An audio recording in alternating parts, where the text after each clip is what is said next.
Hello and welcome back, ladies and gentlemen. I am Darnock with TGN, bringing you Let's Play Halo 4 Spartan Ops Episode 1, Chapter number 4, which is Sacred the Refuge. We are going to read the description. That's what we're going to do. That's how this works. Infinity Science requests a Spartan fire team, or in our case, a single Spartan, to scout a suspicious structure. Caution advised, and all we need to do is explore the facility. Sounds easy enough, though I'm sure there will be some sort of twist or something of that nature.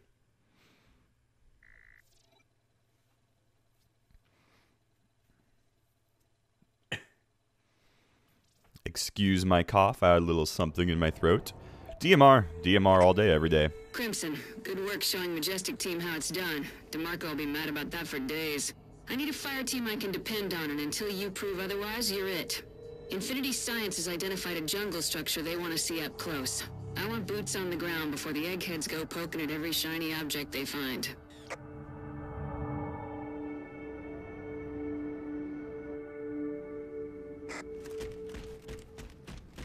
Looking all quiet, Crimson. I think you have the place to yourselves. Huh. Commander, power Sure we fluctuation do. at the back corner of the facility. Somebody's been here recently, and they left the lights on. Marking a waypoint. Let's have a look.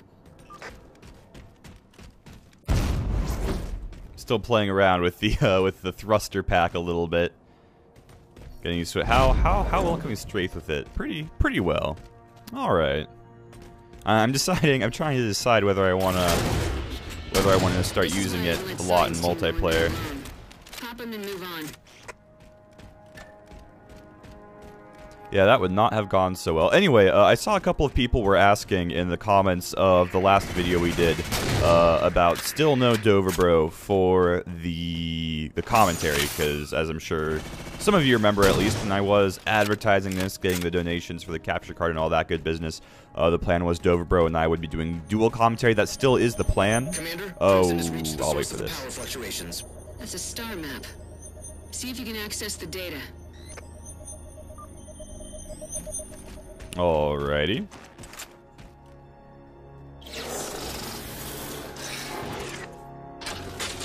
Uplink established. Pulling data now.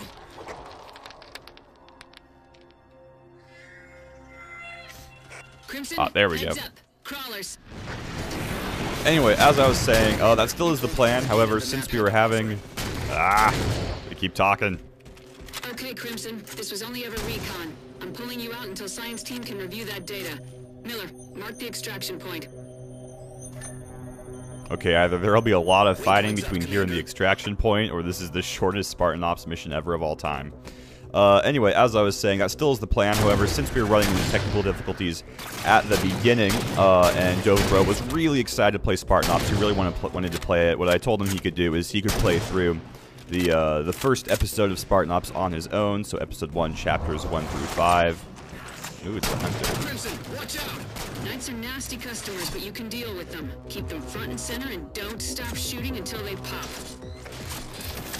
But the deal I made with him was he could go ahead and play through the episode 1 missions by himself while I got everything sorted out, and then for episode 2 we will go ahead and do the dual commentary thing, and that is still the plan.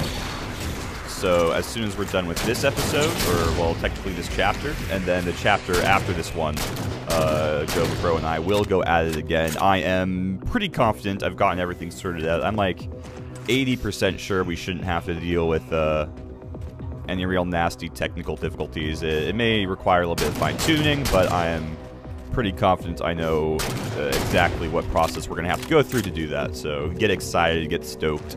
He is a pretty funny guy, if I do say so myself.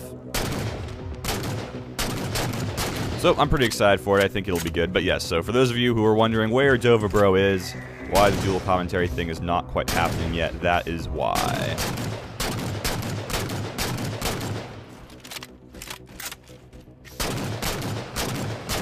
Uh-oh.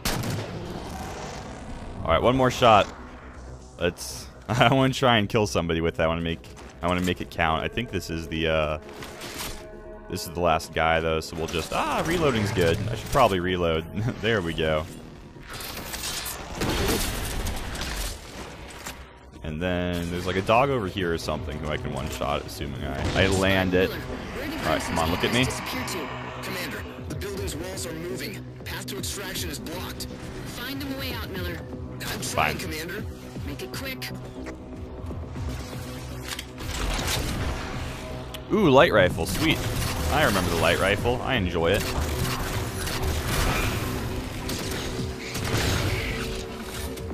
Or I think I enjoy it.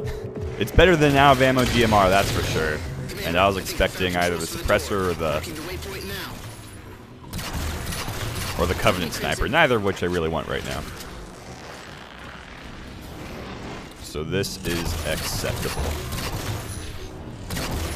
Anyway, as I was going to say, I did actually record. I mean, I'm sure you guys have seen some of these before if you watch any Halo 4 gameplay other than mine. But it's been a common practice for a long time now on the YouTube, particularly like Machinima Respawn does this a lot, I think, in commentating your own games where you did well or you feel like there's interesting stuff to talk about. So I tried my hand at that earlier today. I recorded a Slayer Pro game on Adrift. So if that's something you think may strike your fancy, check that out. It is on my personal channel, so if you're watching this from TGN, you'll have to navigate over to my own channel. Obviously, if you're watching this on my personal channel, which is likely, because timeout, which is likely because it's gonna get uploaded to my personal channel first. Then you can just go watch the previously uploaded video, and you should be good. I had a pretty good time, though, as much as I could at least. I opened the video, the commentary, with directly before, like literally the second before I hit the play button. I rolled over my foot, specifically my big toe, with my computer chair. So I was in excruciating pain for the first couple minutes of the video, which wasn't fun at the time, but looking back was slightly humorous. I did end up recording the wrong game, though. There was a game I did where I went very, very good, high kill death spread, and then there was a second game where I got a killing frenzy. I ended up recording the game where I got a killing frenzy, which was still good. I did well, obviously. I mean, I got a killing frenzy in Team Slayer, or in Slayer Pro rather, which is a pretty good deal. But well, what that means for you is I have at least one more video on the way. Did it. Path is clear. Hold up, Crimson. That place still isn't safe for science types. Clear the area of all hostiles so those eggheads don't get hurt.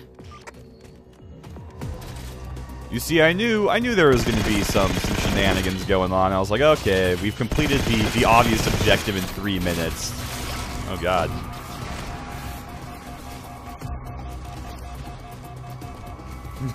That almost got really messy. I did not realize how many of the dogs there were.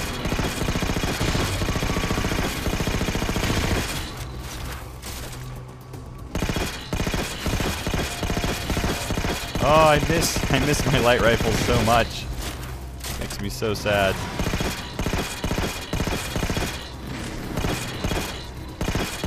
I mean, because I don't just want to charge into the actual optimal range for this thing, because I'm afraid of getting outflanked and all that good business. Now it looks like we've reduced their numbers enough. I can probably just charge in and win. Oh, but maybe not. See, already still happening. Oh yeah, there's actually more spawning. Oh my god, it's the big guys. Run! Abort the mission. I believe those are called knights. Pop those flyers quick or they'll resurrect their buddies. I would love to do that, but I have no shields, and there was just a hawk from outside the. He used a hard light shield. That's cool. Ah, there we go. There's the flyers. And time to run and recharge shields again.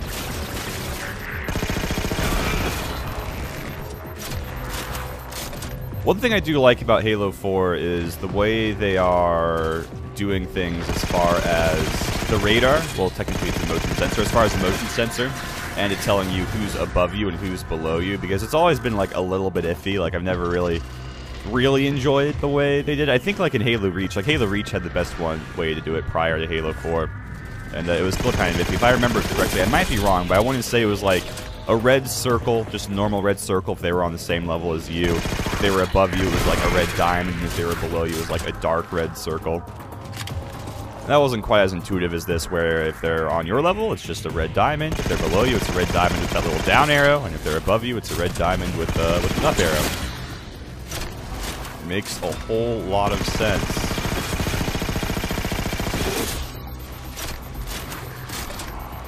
And I enjoy that. Now, did he have he had a scatter shot, which is basically a better version of what I had, I think. Oh, this one's weird. That's different. Or like he was in a different configuration or something. That's interesting. Well, I'm having a hell of a time using grenades in Halo 4 because I don't know if any of you have noticed this, but they've actually reduced the range at which you can throw grenades slightly. Which, for me, who played a lot of the earlier Halos and used grenades like as a primary tool of destruction, it's kind of tough getting used to the new thing, the new way things work. Now, let's see. I think this derpy guy is the last one.